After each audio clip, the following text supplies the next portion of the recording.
একটা ছোট্ট শহরে এক ছেলে বাস করত। গ্রীষ্মের ছুটিতে সে তার দাদুর কাছে বেড়াতে গেল। সে সারাক্ষণ তার দাদুর সঙ্গে খেলাধুলা করত। একদিন সে তার দাদুকে বলল, দাদু, আমি বড় হয়ে সফল মানুষ হতে চাই। সফল হওয়ার কিছু উপায় বলো না। দাদু মাথা নাড়লেন আর বললেন, ঠিক আছে। তিনি তার নাতিকে নিয়ে কাছের একটা নার্সারিতে গেলেন। সেখান থেকে দুটো ছোট গাছের চারা কিনে বাড়ি ফিরলেন। বাড়ি ফিরে দাদু একটা চারা টবে রোপণ করে ঘরের ভিতরে রাখলেন। আরেকটা চারা মাটিতে পুঁতলেন। তারপর তার নাতিকে জিজ্ঞেস করলেন, বলো তো, এই দুটো গাছের মধ্যে কোনটা ভবিষ্যতে ভালো বাড়বে? ছেলেটি একটু ভেবে বলল, ঘরের ভেতরে গাছটা ভালো বাড়বে, কারণ এটা সব বিপদ থেকে নিরাপদ। বাইরের গাছটার তো অনেক ঝুঁকি, তীব্র রোদ, ঝড়, বৃষ্টি আর পশুদের আক্রমণের জন্য। দাদু তখন হেসে বললেন, দেখা যাক কী হয়। 4 বছর পর ছেলেটি আবার তার দাদুর কাছে বেড়াতে এলো। দাদুকে দেখে সে বলল, দাদু, আগেরবার আমি সফল হওয়ার উপায় জানতে চেয়েছিলাম, তুমি কিছু বলনি, এবার বলতেই হবে। তার দাদু হাসলেন আর বললেন, অবশ্যই, তবে আগে চলো আমরা যে গাছের চারাগুলো লাগিয়েছিলাম সেগুলো দেখে আসি। দাদু প্রথমে তার নাতিকে ঘরের ভেতরের টবের গাছটার কাছে নিয়ে গেলেন। দেখা গেল ছোট্ট চারাটা একটা বড় গাছে পরিণত হয়েছে, কিন্তু তেমন শক্তিশালী নয়। তারপর তারা বাইরে গেল, যেখানে অন্য চারাটা লাগানো ছিল।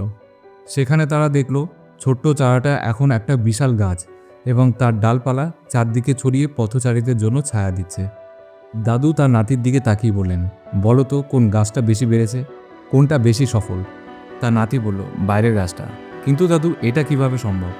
ওই গাছটাকে তো অনেক বেশি বিপদের মুখোমুখি হতে হয়েছে, তবু এত বড় হলো কি করে? দাদু হেসে বললেন, হ্যাঁ, বাইরের গাছটাকে অনেক কিছু সহ্য করতে হয়েছে, কিন্তু এই সমস্যাগুলোর উপকার ছিল। বাইরে থাকায় ওর শিকড় যত খুশি ছড়াতে পেরেছে। ঝড় আর ভারী বৃষ্টি ওর শিকড়কে আরও মজবুত করেছে। আজ এটা এত শক্তিশালী যে ঝড়ও এর কিছু করতে পারে না। কিন্তু ঘরের ভেতরে গাছটা ছোট আর দুর্বল রয়ে গেছে, কারণ এটা ঝড়, বৃষ্টি বা তীব্র রোদের মুখোমুখি হয়নি। তারপর দাদু তার নাতির দিকে তাকিয়ে বললেন, মনে রাখবে, জীবনে যদি তুমি কষ্ট না করো, সমস্যার মুখোমুখি না হও, তাহলে তুমি সফল হতে পারবে না। আরামের পথ বেছে নিলে তুমি ততটা বাড়তে পারবে না, কিন্তু যদি তুমি কষ্ট করতে, চ্যালেঞ্জ নিতে প্রস্তুত হও, তাহলে কোনো লক্ষ্যই তোমার জন্য অসম্ভব নয়। সমস্যাগুলোকে বাধা ভেবো না, এগুলোকে সাফল্যের সিঁড়ি হিসাবে দেখো। ছেলেটি গভীর শ্বাস নিয়ে গাছটার দিকে তাকালো। তার দাদুর কথাগুলো তার মনে গেঁথে গেল। বন্ধুরা, আমরা জীবনে যে বাধাগুলোকে শত্রু মনে করি, সেগুলোই আমাদের আরও শক্তিশালী ও সফল করে তোলে। জীবনের চ্যালেঞ্জ আর কঠিন সময় তো আসবেই। এর জন্য অনেক সময় আমরা হতাশ হয়ে পড়ি, এগিয়ে যাওয়ার সাহস হারিয়ে ফেলি। কিন্তু এই দুটো গাছের গল্প আমাদের বোঝায়, বাধা থেকে ভয় না পেয়ে বরং এগুলো থেকে শিক্ষা নিয়ে নিজেকে গড়ে তুলতে হবে।